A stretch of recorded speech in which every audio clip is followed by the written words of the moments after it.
Topik berikutnya di Kompas Petang, Kejaksaan Agung memeriksa mantan Komisaris Utama PT Pertamina Persero Basuki Cahayapurnama. Ahok dipanggil sebagai saksi dalam kasus dugaan korupsi tata kelola minyak Pertamina. Mantan Komisaris Utama PT Pertamina Persero Basuki Cahayapurnama tiba di Gedung Kejaksaan Agung pagi tadi. Dalam pemeriksaan ini, Ahok dimintai keterangan sebagai saksi dalam dugaan korupsi tata kelola minyak mentah dan produk kilang PT Pertamina Subholding. Sebelum diperiksa, Ahok bilang senang bisa membantu Kejaksaan Agung mengusut kasus itu. Datang sebetulnya kan secara struktur kan itu kan Dewan Komisaris ya, terus ada subholding.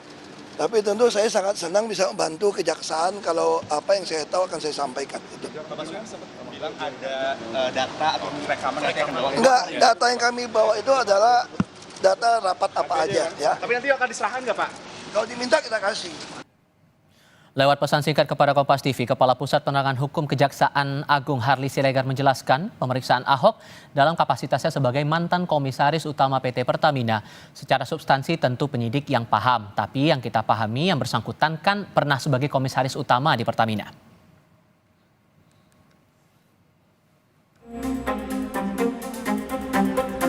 Sebelum Basuki Cahayapurnama alias Ahok memenuhi panggilan Kejaksaan Agung berkaitan dengan dugaan mega korupsi di Pertamina mengenai tata kelola minyak mentah periode 2018-2023, sejumlah anggota Komisi 6 DPR ternyata juga mengusulkan pemanggilan Ahok ke DPR.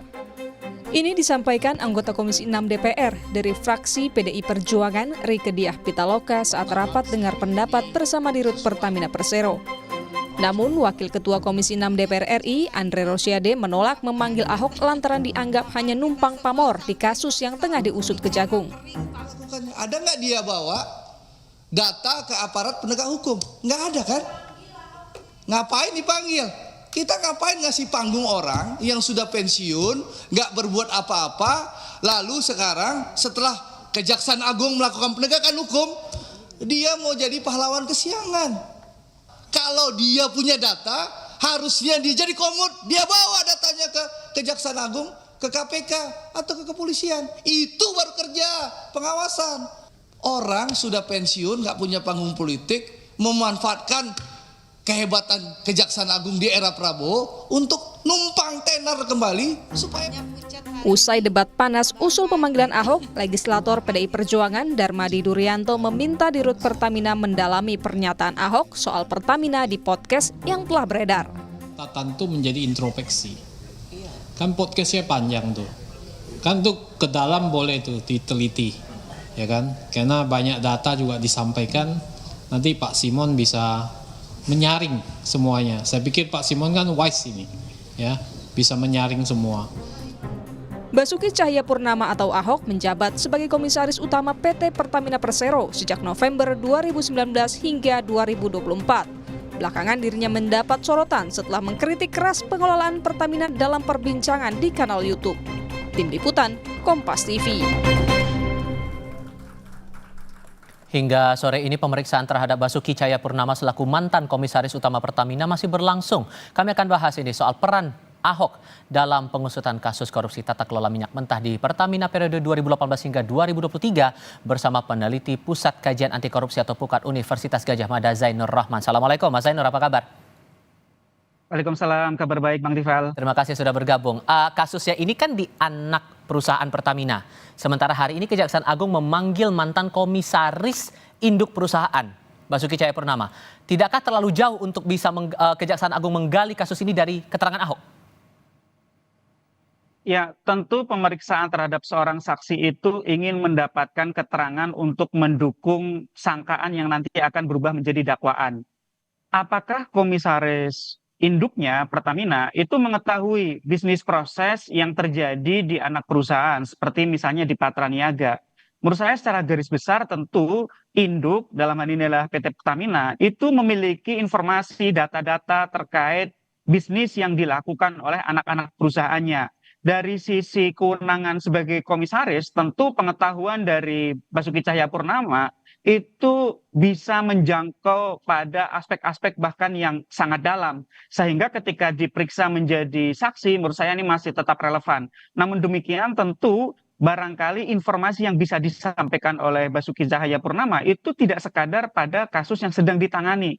Oleh karena itu, jika nantinya ada keterangan yang berharga dari seorang saksi yang menunjukkan telah terjadi tindak pidana lain, maka itu juga harus ditindaklanjuti oleh penyidik. Tetapi di luar itu, tentu yang seharusnya diperiksa sebagai saksi itu justru bukan komisaris PT Pertamina-nya, tetapi adalah komisaris PT Pertamina Patraniaga. Mereka lah yang diberi kewajiban oleh undang-undang untuk melakukan fungsi pengawasan, Bang Tifal, sehingga mereka harus ditanya di dalam kurun waktu 2018-2023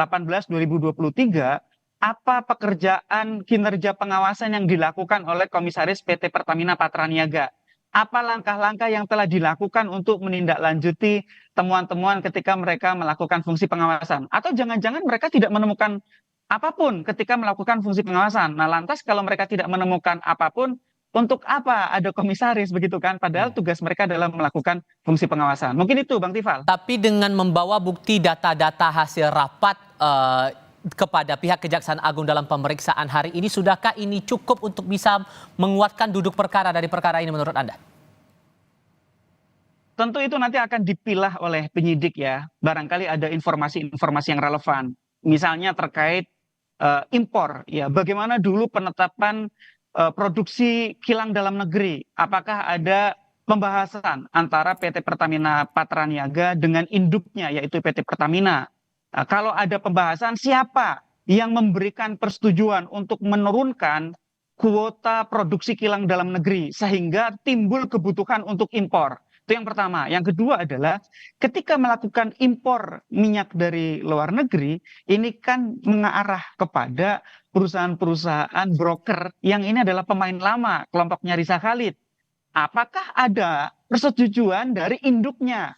Apakah itu hanya disetujui saja oleh PT Pertamina Patraniaga atau ini adalah satu kesepakatan holding sehingga itu juga harus diungkap secara utuh oleh penyidik termasuk dengan mendalami keterangan dari Basuki Cahayapurnama sebagai seorang komisaris. Nah, yang ketiga adalah tentu ada banyak dokumen-dokumen yang dimiliki kapasitasnya sebagai komisaris karena komisaris punya fungsi pengawasan, ada hasil pengawasan yang bersifat berkala, ada yang bersifat insidental untuk tujuan tertentu, ada produk-produk yang bisa didalami oleh penyidik menindaklanjuti hasil pengawasan. Dan saya pikir yang sekali lagi saya katakan tadi, barangkali juga masih terbuka kemungkinan untuk mendalami dugaan tindak pidana korupsi lain. Meskipun kalau pemeriksaan ini kan khususnya adalah untuk mendalami dugaan korupsi di PT Pertamina Patraniaga. Tapi kalau memang misalnya Ahok membawa data-data yang valid, tentu itu menjadi dokumen yang sangat berharga, bisa dikembangkan oleh kejaksaan sehingga sekali lagi yang paling penting adalah penanganan kasus korupsi di PT Pertamina Patraniaga ini dapat mengungkap secara lengkap praktik mafia migas yang selama ini bercokol di grupnya PT Pertamina gitu ya. Sehingga sorry, saya potong di situ. Tapi kalau kemudian sekarang Komut sudah dipanggil, menurut Anda direksi induk perusahaan juga perlu dipanggil juga, singkat saja? Tentu ya, komisarisnya saja dipanggil, apalagi dirutnya. Dirut yang lebih mengetahui aspek operasional bisnis. Sehingga dirut di 2018 sampai 2023 itu perlu dipanggil, dimintai keterangan mengenai pengetahuan mereka terhadap bisnis di Pertamina Patraniaga, khususnya terkait dengan keputusan untuk impor, termasuk keputusan untuk menurunkan kuota produksi kilang dalam negeri. Itu Bang Tifal. Sudah kami tangkap penjelasan Anda, Pak Mas Zainur. Terima kasih banyak sudah berbagi pandangan bersama kami. Saya selalu ya, Mas. Selamat sore.